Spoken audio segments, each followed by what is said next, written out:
성경 말씀 전도서 6장 7절로 12절 말씀까지 교독하도록 하겠습니다.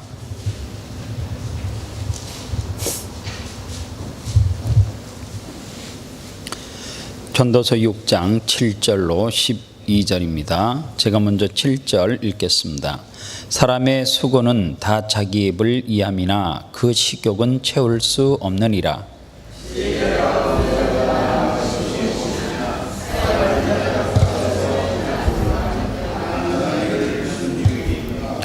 눈으로 보는 것이 마음으로 공상하는 것보다 나으나 이것도 헛되어 바람을 잡는 것이로다.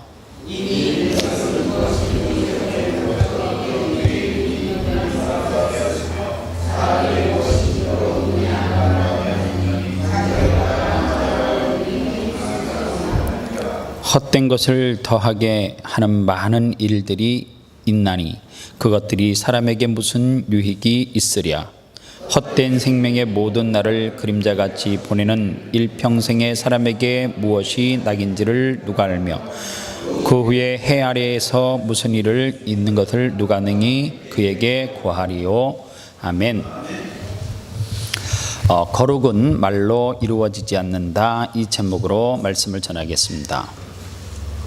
여러분들, 우리가 잘 아는 마더 테레사라고 하는 사람이 있습니다. 그는 참 우리가 볼 때 외관상으로 보면 피부는 참 많이 이렇게 주름이 가 있지만 그 주름 속에 그 여인의 모습 속에서는 뭐가 있냐면 행복한 미소가 있는 것을 볼 수가 있습니다. 어느 날 마더 테레사에게 왜 당신은 항상 그 속에 미소가 있습니까? 그렇게 물었더니 그는 이렇게 대답했습니다.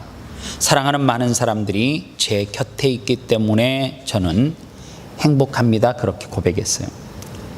여러분들, 예수를 믿는다라고 하는 것은 다른 말로 이야기하면 사랑을 배운다, 그런 뜻과 일맥상통해요. 누구의 사랑을 배우느냐? 예수님의 사랑을 배우는 거예요. 하나님의 성령이 우리 속에서 역사하기 시작하면서 바뀌는 성품 가운데 하나가 뭐냐 하면 사랑하게 되는 거예요. 그래서 하나님이 우리를 사랑하는 그 사랑을 어떤 사랑과 비교를 하느냐 하면 부모가 자녀를 사랑하는 그 사랑과 같은 맥락에서 놓고 봐요. 아가페적인 사랑을 이야기하는 거예요. 사랑할 수 있는 것을 사랑하는 것이 아니라 사랑할 수 없는 사랑, 그 사랑을 예수님의 사랑, 그렇게 이야기합니다. 그래서 예수 그리스도께서 우리 속에 임하시면 성령은 우리 속에서 어떤 일을 하시느냐 하면 이상하게 내가 전혀 그 사람을 알지 못해요. 그런데 어느 순간 그 사람을 만남과 동시에 내 속에 무엇이 있어요? 눈물이 솟아나기 시작해요. 불쌍히 보이고, 그리고 나와 전혀 상관없는 땅에 가서 눈물을 뿌리면서 그렇게 울부짖는 사람들이 생겨나게 된다, 그 말이에요. 우리는 가끔 보면 사랑 그러면 기껏해야 우리 가족만 사랑하는 그 사랑 외에는 아무것도 모르고 살아가요. 그래서 그런 삶을 살아가는 사람들을 보면 예수님의 사랑 그렇게 이야기하는데 예수님의 사랑이 진짜 무엇인지를 모르니까 누구만 사랑해요? 가족만 사랑해요. 어떤 사람이 기도를 할 때 갑자기 이런 기도를 하기 시작해요. 성령이 충만하니까 하나님, 저 지구촌 구석에 있는 누가 불쌍히 여겨지고, 하나님, 저 헐벗고 가난한 사람들이 불쌍하게 여겨지고, 그리고 자연재해가 일어나서 고통하는 이웃들이 불쌍하게 여겨지고, 그리고 못 먹고 헐벗어서 15초마다 사람들이 굶어 죽어간다라고 하는데 그들을 생각하니까 한없이 내 마음속에 무엇이 생겨요? 그들에 대한 울부짖음과 동정과 사랑이 샘솟듯 일어나기 시작하는 겁니다. 그래서 어떤 사람은 그 사람들을 위해서 자기의 목숨을 내어놓아도 아깝지 않다라고 하는 생각을 가지고 어떻게 해요? 그곳에 직접 뛰어들어가는 사람이 있어요. 야, 저 사람은 도대체 어떤 사랑을 가졌기에 저와 같은 희생을 할까? 저 사람은 어떤 사랑을 소유하고 있기에 저렇게 저 병은 전염이 된다라고 하는데 저곳에 뛰어들어가서 그곳에서 내 생명을 담보로 내어놓고 그 사랑을 그들을 끌어안고 사랑할까라고 하는 것을 우리는 가끔 경험해요. 저 사람이 사랑하는 예수님과 내가 사랑하는 예수님의 그 사랑이 혹시 다른 것 아닌가? 그런데 성경을 보면 제자들도 있잖아요. 성령을 체험하기 전과 성령을 체험하기 후로 나뉘어져요. 성령을 체험하기 전은 어디까지냐면 사도행전 2장에서 그들이 성령을 체험하기 이전의 삶을 이야기해요. 성령을 체험하기 이전의 삶은 어떤 삶이냐? 예수님을 계속해서 따라다녀도 그들은 무엇밖에 할 수 없었어요? 계산밖에 할 수 없었어요. 그래서 예수님께 된다 그렇게 이야기하는데 정말 될까요? 계산해 보고요. 그런데 예수님이 되네요. 그랬더니 뭐라 그래요? 되네. 그게 끝이에요. 그런데 예수님이 이 땅에서 우리를 위해서 생명을 내어던지고 십자가에 죽으시고 부활하시고 그리고 이곳에서 부활하신 사실을 보여주고 난 다음에 승천하시고 예수님의 제자들이 한 곳에 모여서 하나님 앞에 간절하게 성령을 사모하기 시작해요. 그리고 성령을 사모하고 그리고 성령을 체험하고 난 다음에 그들은 어떻게 해요? 흩어졌다 그렇게 이야기해요. 흩어지고 난 다음에 제자들의 삶이 어떻게 바뀌느냐? 그 전에 성령을 체험하기 전에 제자들은 절대 남을 위해서 죽을 수 없었어요. 예수님과 같은 십자가를 지는 것은 상상할 수 없는 거예요. 가난한 사람을 보고 상황과 환경을 따지오지 할 수 있다라고 하는 믿음도 없었어요. 그런데 성령을 체험하고 나니까 그들이 흩어져서 어떤 일이 벌어져요? 예수님의 제자 가운데 예수님처럼 죽은 사람은 없어요. 예수 그리스도의 그 십자가 사랑보다도 예수님이 그렇게 십자가를 지셨으면 내가 어떻게 십자가를 바로 질 수 있을까? 그러면서 거꾸로 X자로 여러분들 찢겨 죽고 이러한 일들이 그들의 삶 가운데 나타나더란 말이에요. 왜 그래요? 누구 때문에? 예수님의 사랑을 진짜 깨닫고 성령이 그 속에 와서 역사하니까 어떻게 돼요? 예수님처럼 죽을 수 있는 거예요. 그래서 우리가 성령을 받았다라고 이야기할 때 가끔 내 속에 무슨 찌릿찌릿하고 정기 오고 말씀에 어떤 감동이 오면 성령을 받았다라고 생각하는데 성령은 그게 성령이 아니라 예수님의 사랑을 뭐 하는 거예요? 내가 그대로 행할 수 있는 것, 그게 성령 체험한 사람들에게 나타나는 모습이에요. 성경에 보면 한 사람만 그렇게 하지 않았어요. 성령을 체험한 사람들은 모두 다 공이 어떻게 있어요? 내 가족을 위해서, 나를 위해서, 그게 아니라 내 이웃을 위해서, 죽어가는 예수 그리스도를 알지 못하는 그들을 위해서. 그래서 성경에 보니까 예수님께서 요한의 아들 시몬아 네가 나를 사랑하느냐 그랬더니 사랑한다라고 물어요. 또 물어요. 또 사랑한대. 진짜 너 나 사랑해? 그랬더니 내 양을 먹이라 내 양을 치라 그렇게 이야기해요. 이게 무슨 말이냐? 정말 내가 너를 사랑하는 것처럼 네가 나를 사랑하고 이웃을 사랑할 수 있느냐? 그거를 또다시 묻는 거예요. 성령을 체험한 사람들이 어떻게 화해가 안 돼요? 그 가짜예요. 성령 체험하지 않은 거죠. 성령을 체험한 사람이 어떻게 어제와 오늘의 삶이 완전히 뒤바뀌고 달라요. 성령 체험한 거 아니에요. 여러분들 가끔 가다가 내게 막 어떤 눈물이 쏟아지고 그렇다라 그래서 그게 성령 체험이고, 그래서 나는 오늘도 은혜가 충만하고, 그게 아니라 오늘도 성령을 체험하고 은혜가 충만하면 나를 희생하는 뭐가 있어야 돼요? 사랑이 있어야 된다 그 말이에요. 누구와 같은 사랑요? 예수님과 같은 사랑. 19세기 미국의 자본주의가였던 헨리 데이비스 소우로라는 사람이 있는데 이 사람이 정말 너무 기억에 남는 재미있는 이야기를 했어요. 19세기는 미국이 가장 번성했던 시기입니다.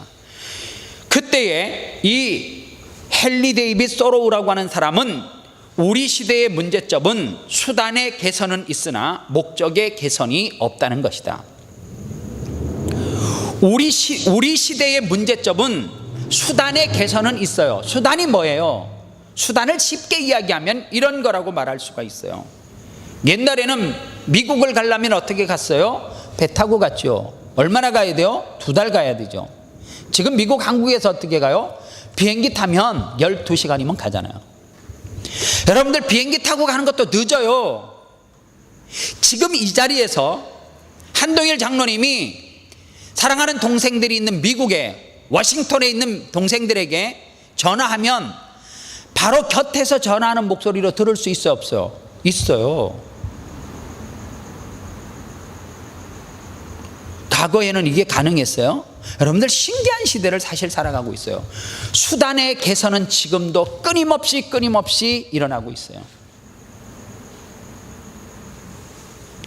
미국에 대한 소식을 알려고 하면 그 전에는 어떻게 했어요? 그 옛날에는 배 타고 직접 가서 보지 않으면은 미국이 어떻게 생겼고 어떤 일을 하고 아무것도 몰라요. 지금은 뭘로 알 수 있어요? 가보지 않으면 어때요? 우리 사랑하는 청년들이 1월 3일서부터 미얀마 양곤이라고 하는 이 지역으로 단기 선교 가는데 얘네들 벌써 수십 번 왔다 갔어요. 갔다 왔어요. 뭘로요? 인터넷으로요. 내가 직접 가보지 않아도 1월 3일 날 가지만 인터넷 상에서 미얀마라고 하는 지역을 다 서치했고 양곤이라고 하는 지역을 다 서치했고 선교사님과 매일매일 어떻게 해요? 소식을 나눠요. 과거에 이게 가능해요? 불가능하죠. 수단의 개선은 지금도 끊임없이 일어나고 있어요. 그런데 무엇이 문제예요? 수단을 사용할 목적이 있습니까? 없습니까? 목적이 없어요. 목적이 없으니까 어떤 일이 벌어져요? 수단은 계속해서 발전되는데 나쁜 쪽으로만 발전이 되어져요. 뭐가 없으니까요? 목적이 없으니까. 그래서 기독교인들은 뭐가 중요하느냐? 여러분들 잘 아셔야 돼요. 과정을 예수 믿는 사람들이 참 우습게 여겨요. 뭐로 가도 서울만 가면 되는 것이 아니라 예수 믿는 사람은 10대에 내가 어떻게 살았던 거 되게 중요해요. 20대에 내가 얼마만큼 살았던 거 되게 중요해요. 30대 중요해요. 에이 대충 막 살다가 결혼만 잘하면 되지, 시집만 잘 가면 되지, 장가만 잘 가면 되지. 아니요. 예수 믿는 사람들은 결혼하기 전에 얼마나 그의 삶이 중요한지를, 그리고 그때 내가 하나님 앞에 바로 서는 것이 얼마나 중요한 건지를 여러분들 하나님은 다 지금도 기억하고 계세요. 내가 결과만 좋으면 되지, 하나님 앞에 예배만 하면 되지, 결과만 내가 좋으면 되지. 아니에요. 예수 믿는 사람들은 가정이 참 중요해요. 무슨 가정이 중요해요? 일주일의 가정이 중요하다 그 말이에요. 월, 화, 수 오늘 낮의 삶이, 오늘 이 예배에 와서 자리에 앉아있는 이 시간까지 그 가정이 얼마나 중요한데요. 그래서 그 가정을 구원의 9가지 단계 가운데 뭐라 그래요? 성화라 그렇게 이야기해요. 오늘도 우리는 날마다 삶에 뭐가 있어야 된다고요? 변화가 있어야 된다 그렇게 이야기해요. 한 시대를 개혁한다라고 하는 것은 목적의 재발견이에요. 종교개혁은 영적인 혁명이란 말이에요. 개혁자들은 당시 쓰레기와 같은 사회에 병들고 타락하고 그리고 종교와 정치가 서로 맞물려서 그렇게 변질되고 있을 때에 어떻게 했어요? 오직 무엇으로요? 성경으로. 오직 무엇으로요? 믿음으로. 오직 무엇으로요? 은혜로. 여러분들 구호가 옳다고 다 좋은 게 아니라니까요. 그 종교개혁을 할 때는 무엇을 내어놓고 하는 거예요? 목적을 위해서 생명을 내어 던지는 거예요. 여러분들 16세기 구텐베르그라고 하는 이 사람에 의해서 인쇄혁명이 일어났어요. 여러분들 그 당시에 이 구텐베르그의 인쇄혁명은 어느 정도냐면 지금의 인터넷이 발견된 것과 같은 엄청난 변화를 가지고 왔어요. 인쇄술이 발달된 게.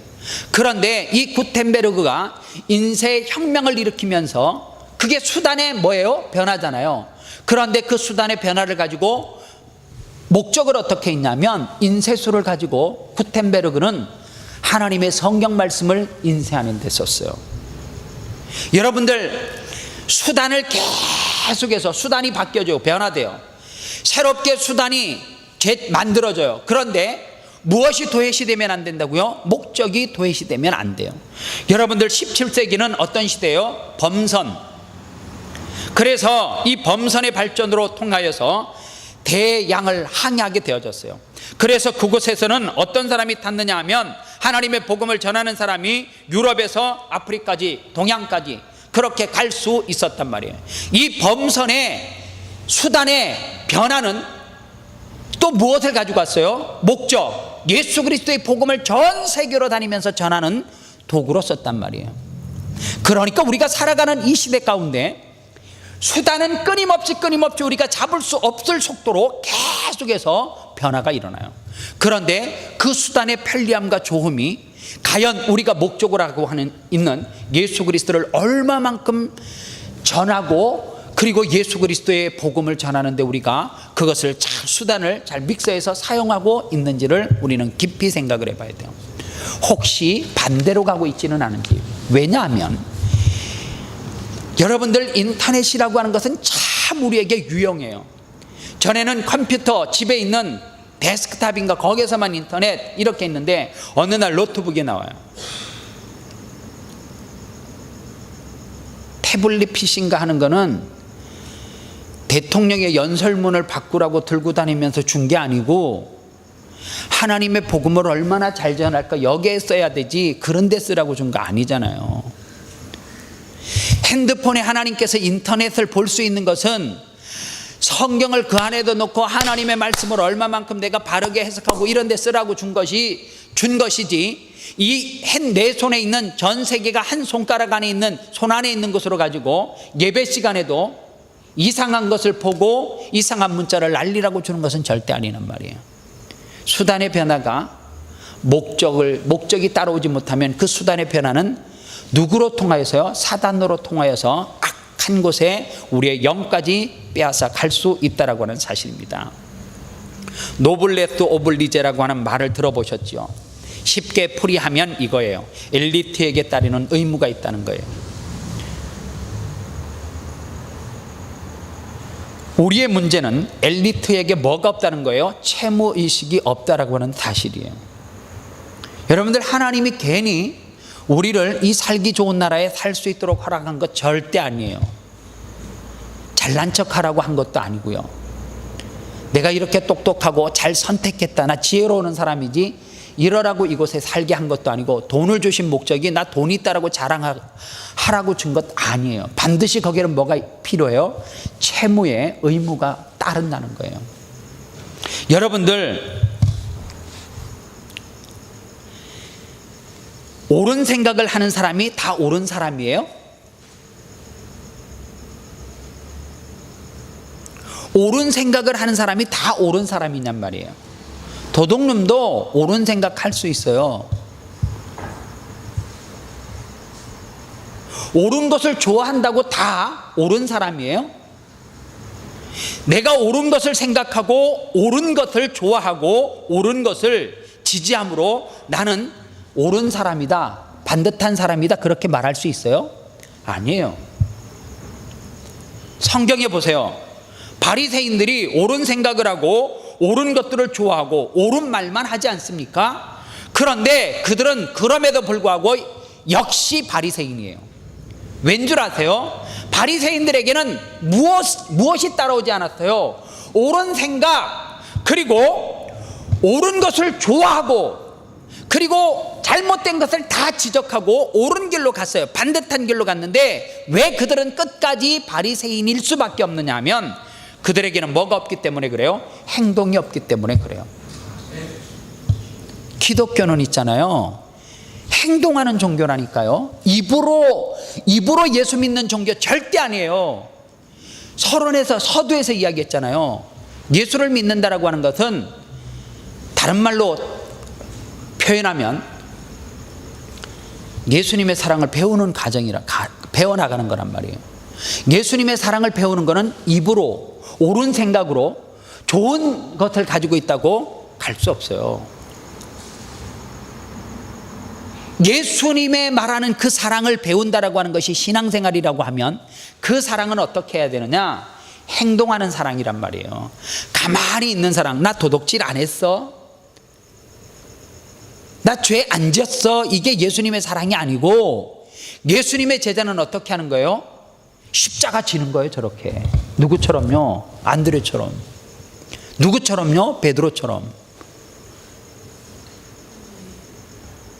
예수 믿는 사람들은 십자가 져야 된대. 십자가 질 일이 생겼어요. 안 져요. 서기관과 바리새인이에요.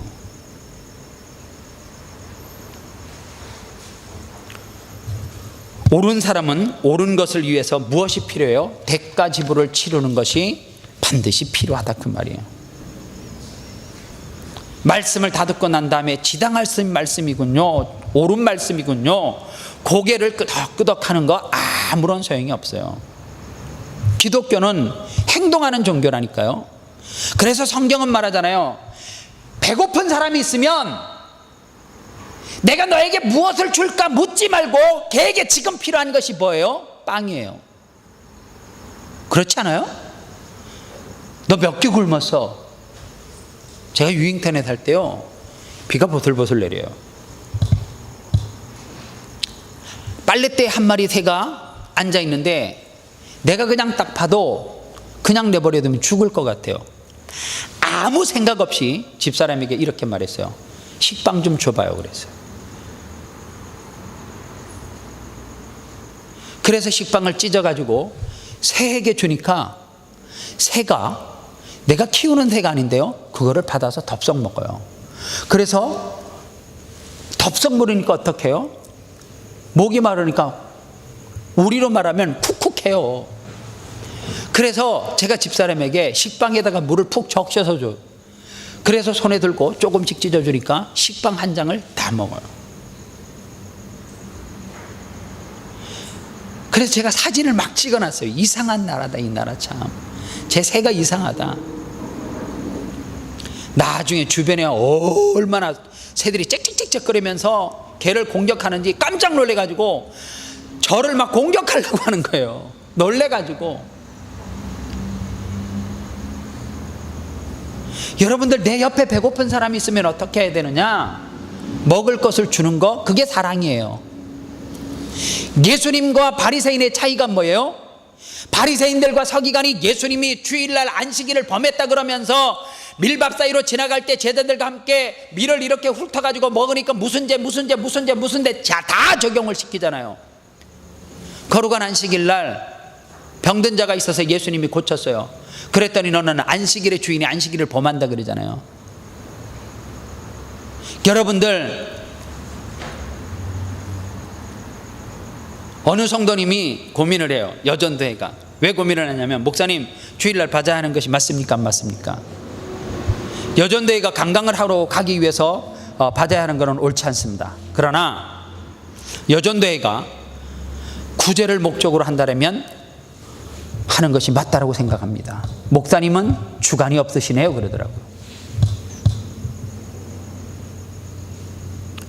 주관이 없는 것이 아니라 수단이 목적과 일치하면 그것이 주일이라 그래도 우리는 주님의 사랑을 뭐 해야 돼요? 행하는 것이 주님이 기뻐하는 거라, 그 말이에요. 반대로 내 목적을 위해서, 내 이익을 위해서 여전히 오늘도 가게 문을 열을 수밖에 없고 내가 비즈니스를 성사시킬 수밖에 없는 것은 뭐예요? 수단은 좋고 무엇을 얻을 수 있으나 그 목적은 절대로 거룩하지 않기 때문에 잘못됐다, 그 말이에요. 그러나 오늘 내가 거룩한 주일이라 할지라도 가난한 사람이 있는 곳에 먹을 것을 사질목 사가지고 예배 후에 그들에게 무엇을 베푸는 것은, 그거는 옳은 생각, 뒤에 따르는 행동이 있기 때문에 하나님이 기뻐하신다 그 말이에요. 오늘 기독교인들이 예수님의 사랑을 입으로 배우는 것이 절대 아니에요. 무엇으로요? 예수님의 사랑은 행함으로 우리들에게 나타나야 돼요. 그래서 거룩은 말로 절대 이루어지지 않습니다. 거룩은 말로 이루어지지 않아요. 저는 추수감사 예배를 다 마치고 나서 제가 여태까지 목회를 하면서 하나님이 추수감사 예배 가운데 그 예배를 가장 지난 주일날 드린 예배를 가장 하나님이 기뻐 받으셨을 것 같아요.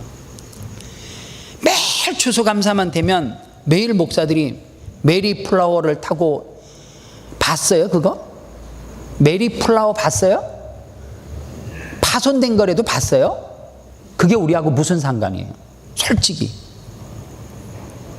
매 주일마다 전국의 목사들 설교를 들으면 메리 플라워를 타고 기독교의 신앙을 지키기 위해서 청교도 주님을 사랑하는 그래서 어떻다는 거예요 그들이. 우리는 뭐 했어요? 우리가 해야 될 것은 뭐예요? 어떻게 하면 내가 하나님을 기쁘시게 할까? 어떤 방법이 어떤 추수감사 예배가 하나님이 가장 기뻐할까? 우리는 추수감사 예배 그러면 메리 플라워 설교 때 듣고요 억지로 감사헌금 해야 되고 그리고 억지로 가위를 갖다 내야 되고 그게 추수감사의 끝 아닙니까? 형식과 타성에 딱 젖어가지고 시골 목사님 초청했으니까 전도에 막 매진을 하려고 해도 그러면은 오신 분이 불안해할까 봐 제대로 강구도 안 하고 제대로 이야기를 안 했는데 여러분들 보세요. 얼마나 많은 사람들이 저는 수단이 목적과 일치했다고 생각을 해요. 이번 추수감사 예배는 누가 뭐라 그래도 어느 목사님과 통화를 하다가 제가 그 얘기를 했더니 이번 추수감사가 너무너무 나는 개인적으로 행복했다고. 이제 내년엔 내가 설교도 안 한다라고 공포했다고. 무슨 일이 있었냐고 막 궁금해서 그래요. 그래서 설명을 했더니 난 올해도 메리 플라워 설교했는데 그러더라고요. 그렇게 해봐야 되겠다고. 하나님이 매 순간 기뻐하는 것이 무엇일까를 생각해야 돼요. 내 의가 드러나는 것이 아니라 내가 죽어도 누가 드러나면 돼요? 하나님이 영광 받으시면 되는 거죠. 나는 없어져도 어떻게 돼요? 주님이 나로 통하여서 다시금 사시면 되는 거예요.